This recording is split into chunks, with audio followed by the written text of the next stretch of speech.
नमस्कार दोस्तों, हमारे चैनल में आप सबका स्वागत है। आज हम पढ़ेंगे चैप्टर नंबर 8 अनुवांशिकी और उसके जो भी इम्पोर्टेंट पर्सन होने वाले हैं आज उसकी चर्चा करने वाले हैं। चलिए शुरुआत करते हैं। द ऑर्गन ऑफ स्पीशीज नामक पुस्तक किसने लिखी? तो ये पुस्तक लिखी थी दोस्तों डार्विन ने। तो यहाँ पे पुस्तकों का नाम एक ही पुस्तक है इसमें, तो उसका नाम ऐड कर लेना, क्या पता क्वेश्चन यहाँ से आ जाए।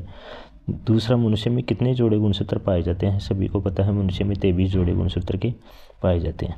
कीटों के पंख, चमगादड़ के पंख किस तरह के अंग है? तो ये होते हैं समवर्ती अंग। कीटों के और चमगादड़ के पंख कैसे अंग होंगे? समवर्ती अंग होंगे। इसके बाद वर्तमान प्राणियों में कुछ संरचनाएं ऐसी होती है जिनका शरीर में अब कोई उपयोग नहीं रहता है, तो ऐसे अंगों को कहते हैं अवशेषी अंग। यहाँ से उल्टा परिभाषा पूछ सकते हैं, अवशेषी अंग किसे कहते हैं? तो इसकी परिभाषा ये रहेगी।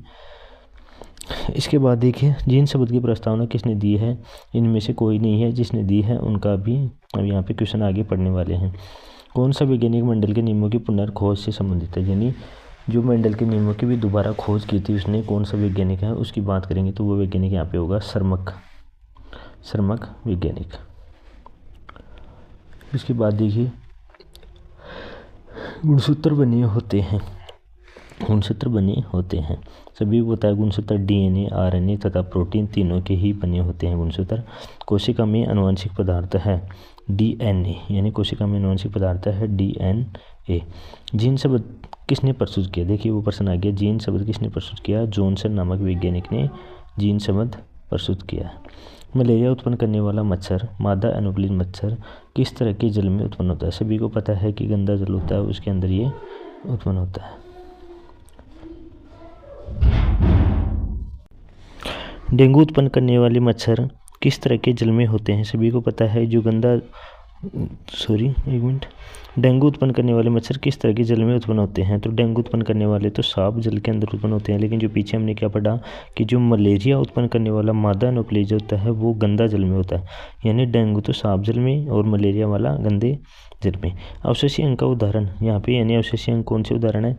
जो कर्ण पल्लव की पेशिया है, पुच्छ कोशिका है, निषेचन पटल है, तीनों की तीनों अवशेषी अंग के उदाहरण है। समजातीय अंगों के उदाहरण कौन से हैं? हमारा हाथ तथा कुत्ते के अग्रपाद, यानी हमारे हाथ और कुत्ते के आगे के जो पैर हैं वो समजातीय अंगों के उदाहरण है। विकासीय दृष्टिकोण से हमारी किस में अधिक समानता है? तो चिंपांजी यानी जो बंदर से उसकी बात हो रही है, चिंपांजी में समानता है। लैंगिक जनन के उपरांत संतानों में अलैंगिक जनन की अपेक्षा अधिक होती है। कम ज़्यादा की पूछ रहा है इसमें। मेंडल ने अपने प्रयोग के लिए किस पौधे को चुना? सभी को पता है मेंडल ने मटर के पौधे का चुनाव किया था। फ्रेडरिक मिशन ने न्यूक्लिक नाम किसे दिया? नाभिक अमल को, यानी फ्रेडरिक मिशन ने न्यूक्लिक नाम किसे दिया है? नाभिक अमल को।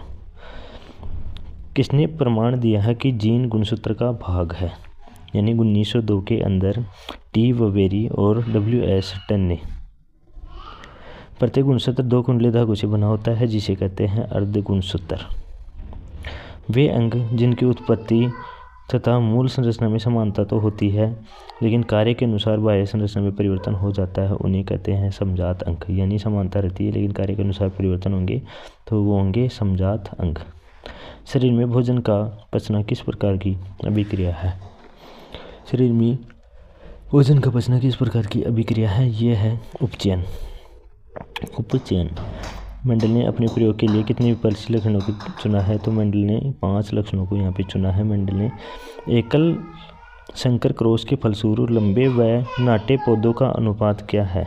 लंबे नाटे पौधों का अनुपात कितना है? यहाँ पे 3:1 है। एकल संकर क्रॉस के अंदर तो 3:1। जब द्विसंकर क्रॉस की बात करेंगे तो उसके अंदर जो पौधों का फिनोटाइप अनुपात है, काफ़ी बार पूछा जाता है फिनोटाइप, ये होगा 9:3:3:1। स्त्रियों में लिंग गुणसूत्र सबको पता है, स्त्रियों में XX पाया जाता है जबकि ये पुरुषों में पाया जाता है XY। पुरुषों में XY पाया जाता है, भी बता दिया आपको। प्राकृतिक वर्ण द्वारा जैव विकास का सिद्धांत किसने दिया है? तो सबको पता है डार्विन ने प्राकृतिक वर्ण के जैव विकास के सिद्धांत की परिकल्पना की है। मनुष्य का वैज्ञानिक नाम, सबको पता है कि मनुष्य का जो वैज्ञानिक नाम है वो कौन सा है? होमो सेपियंस। मानव का उद्भव कहाँ पे हुआ है? मानव का उद्भव यहाँ से अफ्रीका में मानव का उद्भव हुआ है।